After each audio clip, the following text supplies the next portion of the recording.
eu quero seguir, né, a filosofia de investimentos do Barça, eu quero seguir a filosofia de investimentos da AGF. Qual que é o passo inicial para essa pessoa que hoje não investe? Né? O que você diria para essa pessoa? Qual que é o passo inicial? Acho que o passo inicial, na verdade, ele nem acontece na bolsa, ele acontece na renda fixa. Eu sou da crença de que, acredito muito que a pessoa tem que ter sim uma reserva de emergência. E aí ia depender, obviamente, das finanças pessoais de cada um, mas pelo menos uns 6 meses de salário, para que caso alguma coisa aconteça, e emergência não escolhe CPF, não escolhe hora, emergências simplesmente acontecem, e você precisa evitar ao máximo ter que vender por obrigação as suas ações, porque muitas das vezes você pode ter que se desfazer de um bom ativo, mas por um preço menor do que você pagou. Uhum. E aí, obviamente, não vai ser culpa do mercado, vai ser culpa de uma falta de planejamento de quem está investindo. Então, sempre procurar fazer essa reserva de emergência para aumentar, mitigar os riscos, né, de você não ter que sair no meio do caminho e amargurar perdas aí indesejáveis com o mercado. Lembrando que, por mais que a gente fale de dividendos, o pessoal sempre procura essa renda extra, enfim, mas não existe nenhum tipo de garantia. É um mercado de renda variável. Uhum. Enquanto está subindo, maravilhoso. Agora, quando está caindo, você percebe que, de fato, a renda varia, né? A renda variável varia. Então, acho que o primeiro passo, de fato, é ter essa reserva de emergência, que é um paralelo do você se jogar do avião e saber como é que abre o paraquedas, né? As pessoas geralmente fazem o contrário. Se jogam do avião e no meio do caminho... Tenta pegar. Quando vai ver, tem super pouco tempo para ter margem de manobra, né? E acaba não sobrevivendo, né? Então, infelizmente, é o que acontece com a maioria das pessoas, né? Então, acho que esse seria o primeiro passo. Ser conservador e ter ali um dinheirinho na sua renda fixa. Você tem? Eu tenho também. Então, poxa. E não fica na minha corretora, porque é uma tentação. Fica aquele dinheiro paradinho ali. Vou comprar uma taezinha, depois eu devolvo. Essa é uma boa dica. Você tem a sua reserva de emergência separada. Isso, eu tenho a minha reserva de emergência separada. Num banco AAA, enfim, também. Como é uma emergência... E assim, às vezes as pessoas ficam tentando mendigar, 1%. Eu vou para esse aqui, para esse banco médio. Você não sabe nem a Basileia, não fez uma diligência prévia. Eu vou em busca de 104, 105, 106, 109, como, por exemplo, o que aconteceu agora com o Fundo de Reserva de Emergência do Nubank, né? E por causa desses poucos, né? Enfim, desse pouco ganho, a pessoa acaba perdendo um dinheiro que, de fato, ele precisaria de uma liquidez, né? Eu gostei, fica até uma ideia, né, para os bancos aí, criarem um produto que tem liquidez diária para você deixar sua reserva, mas só consegue tirar mediante atestado médico, né? Excelente. É uma boa, né? Mas a gente costuma falar que as pessoas pensam em emergência como se fosse algo ruim, mas pode ser algo bom. Eu falo o seguinte, se você receber uma proposta, né, de trabalho fora do país, sabe? Se você quer fazer um curso fora, né? Poxa, e aí tá no momento ruim para você resgatar suas ações, qualquer outros ativos que você tenha na carteira, pode ser uma boa você utilizar a reserva de emergência. É um motivo bom também, né? Então... Promoção de Kit Kat também. Promoção de Kit Kat, né? Então, exato, né? Agora, montei a reserva de emergência. Segundo passo. Legal. Segundo passo é começar a analisar, porque acho que o trabalho mais doloroso de você fazer no início é selecionar as ações que você vai acompanhar. Então, imagina um iniciante, nunca viu nada de bolsa, ele chega no universo de mais de 400 empresas listadas e qual perspectiva que você vai ter que essa pessoa vá analisar? Imagina, gente, nunca. Então, eu selecionaria pelo menos, no máximo, umas 5 boas empresas para você monitorar. E por que isso? No início, dificilmente você vai conseguir acompanhar muitas empresas. Eu estou no mercado desde 2014, eu trabalho desde 2012, eu tenho 15 empresas na minha carteira e já estou no meu limite, assim, não consigo acompanhar mais do que isso. Então, se você quiser fazer um stock picking, que é uma carteira ativa, ou seja, você selecionar suas próprias ações, eu focaria em 5 empresas no início, né? E eu acho que esse é um erro muito comum. A pessoa tem R$1.000 e o que ela faz por desconhecimento ou insegurança? Divide em 20 papéis ao mesmo tempo e aí o que acontece?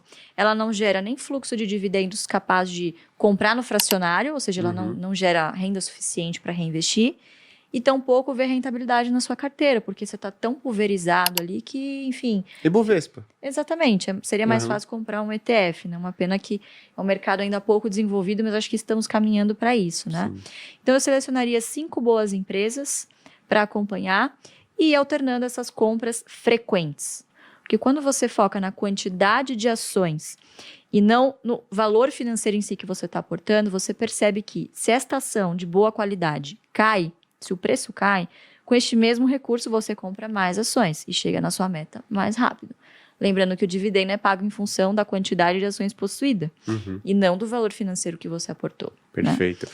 Então, esse é um primeiro passo. Isso é muito legal mesmo, porque tem gente que fala o seguinte: poxa, Gui, mas a gente está entrando num período político, né, e talvez econômico super desafiador, e aí eu não quero investir em ações, porque eu vou olhar lá o meu patrimônio, se a gente olhar o que aconteceu lá no governo Dilma II, né, ali no final do Dilma I, Dilma II, a gente vê que, o Ibovespa ficou parado e eu não evoluí financeiramente. Eu falo, poxa, vamos mudar a sua ótica? Vamos fazer o seguinte, ao invés de você olhar o patrimônio que você tinha, vamos dar uma olhada na quantidade de ações que você adquiriu durante todo esse período, Exato. Na quantidade de fundos imobiliários que você... Não vou falar esperto dele, na quantidade de fundos imobiliários que você adquiriu. Calma lá. Né? Ou fundos imobiliários ou ativos de renda fixa que você adquiriu ao longo desse período. Poxa, você acumulou uma quantidade muito grande de ações, de ativos nesse período. Então, nesses momentos desafiadores, né, principalmente, que você não fica super empolgado e tal, você pensa em desistir, dá uma olhada na quantidade. Isso é muito bacana. Exatamente. Né? E no fluxo de dividendos pingando também, né? Isso dá um certo conforto para quem está começando também. Perfeito. Aproveitando que você comentou, você falou para escolher boas empresas. O que é uma boa empresa, na sua opinião? Legal. Quer Não, fazer as honras, Fabião? Não, basicamente, o que a gente procura, né? Se a estratégia se chama carteira previdenciária, qual que é a premissa principal? Bom, você precisa ter ativos na sua carteira que, claro que não existe nenhuma garantia e empresas ao longo do caminho passam por dificuldades, nada garante que ela vá se perpetuar. Mas você precisa escolher ativos de maneira que os seus negócios tornem mais provável que essa empresa perdure por 10, 20, 30, 40 anos. Você está pensando aqui, afinal, em longo prazo. Então, esse é um dos critérios, perenidade. O segundo critério, a gente vive num país que vira e mexe, você tem ondas inflacionárias fortíssimas. Então, você precisa de ativos que tenham poder de barganha de conseguir corrigir o preço dos seus produtos, pelo menos pela inflação, né? Ou ter um custo reduzido abaixo da inflação, enfim, tem esse tipo de vantagem competitiva. E terceiro, de novo, a gente está falando de uma carteira previdenciária. No futuro, você vai querer um patrimônio que te gere renda. Então, empresas que não só gerem um fluxo de caixa saudável, como consigam também continuar investindo, manter os seus negócios, os seus CAPEX, enfim, inovação, sempre muito importante, e remunerar muito bem o seu acionista. Então, quais são, geralmente, claro que não dá para generalizar, não é só fazer o filtro dos 5 setores e sair comprando qualquer coisa, porque, claro que existem exceções. Mas a gente sempre fala muito do BEST. O que é o BEST? É um acrônimo maravilhoso que um aluno nosso sugeriu e a gente apelidou e pegou para a gente, que são os 5 melhores setores para você começar a analisar para uma carteira previdenciária. BEST: bancos, energia, seguros, saneamento e telecom. Perfeito. Repare que todas elas são empresas de serviço, cujos boletos no final do mês você não consegue escapar. Então, você precisa pagar o seu cartão de crédito, você precisa pagar o seu seguro saúde, o seu seguro do carro, enfim, né? Então são negócios bastante perenes e que em momentos de crise, geralmente são as últimas contas que as pessoas deixam de pagar, né? Então, enfim, o risco de inadimplência é menor. E nos momentos bons, geralmente são empresas que acabam se recuperando, tem um ramp-up bastante positivo, né? E lembrando que é um porto seguro para momentos de crise na bolsa, né? Então, muito provavelmente vocês devem estar vendo aí, por exemplo, as casas, né, de análise, enfim, recomendando bancos, energia, enfim, que são setores considerados mais defensivos perante a bolsa, né? Perfeito. Perante o índice. Né? Perfeito. E aí a pessoa vai lá, tá começando, fala, pô, legal, montou reserva de emergência, aí pegou o BEST, filosofia BEST, aí foi lá em bancos, ela falou, caraca, tem um monte de bancos. Ela falou, energia, pô, tem um monte de empresa de energia. Eu não tenho tempo. Essa pessoa, no caso, nesse pontapé inicial, seria uma boa, na visão de vocês, ela começar através de um índice? Ou não? É melhor ela acompanhar um analista que faz esse trabalho por ela, né? Que siga essa filosofia que ela gostou, né? O que vocês recomendam para essa pessoa que fala, poxa, eu não tenho tempo, tô lá, né, pô, trabalhando, ralando, e eu não consigo me dedicar a isso. Sou ruim com números, então eu preferia delegar isso ou através de um TF, fundo ou um especialista. O número é o menor dos problemas. É o menor, porque hoje você tem casas de análises muito confiáveis, você pode se cercar de profissionais que te munam desse tipo de informação, até no AGF+, a plataforma. Enfim, você tem vários serviços que te dão ali, te cospem um valor justo e você vai saber se está caro ou está barato. o trabalho mais difícil inicial é você entender se ela é uma boa empresa. Então, você tem que sempre pensar como se fosse na vida real. Você vai comprar uma padaria.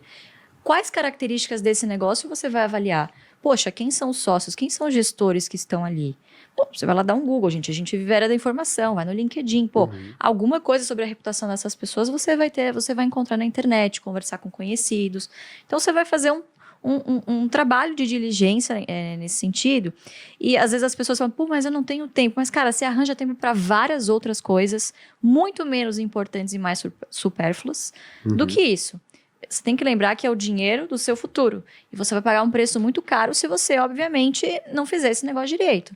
Agora, obviamente, isso torna implícito de que você precisa estar disposto a fazer esse tipo de trabalho.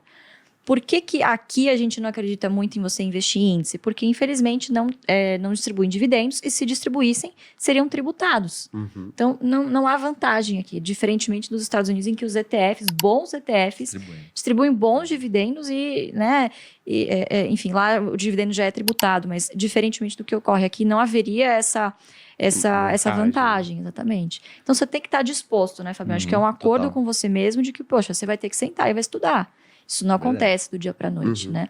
Mas você não pode ficar refém também desses bons profissionais. Você precisa ter uma opinião, uma crítica. Perfeito. Poxa, você, em última instância, você seria sócio das pessoas que estão ali, deste negócio?